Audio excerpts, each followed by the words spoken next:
बार क्या होता है कि चीज़ों की जानकारी के अभाव में या उसकी कम जानकारी होने की वजह से कई बार हमें लोग बहका देते हैं कि ये किया जा रहा है, वो किया जा रहा है। शब्दावलियों का जो चयन है वो बहुत जरूरी है कि आप किन शब्दों का इस्तेमाल कर रहे हैं। तो अभी जो हम बात कर रहे हैं वो पब्लिक प्राइवेट पार्टनरशिप की बात चल रही है।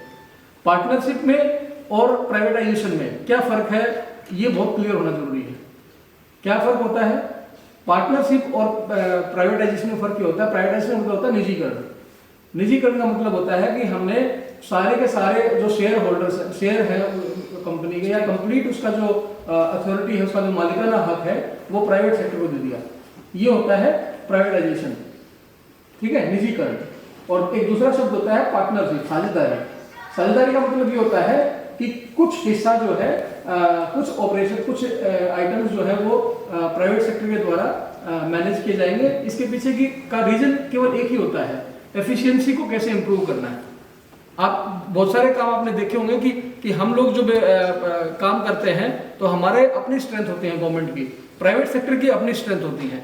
तो ये महसूस किया गया और 2013-14 में एक पॉलिसी आई, पीपीपी पॉलिसी जिसको बोलते हैं, पब्लिक प्राइवेट पार्टनरशिप पॉलिसी।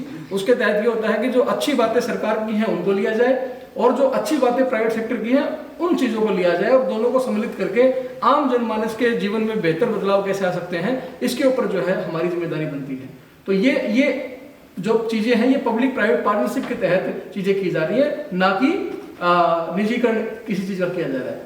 इससे लोग अननेसेसरी कई बार अफवाह फैलाने की कोशिश करते हैं। इसलिए हमारी जिम्मेदारी बनती है कि आप लोगों को बुला के इस तरह की बात कन्वे करना।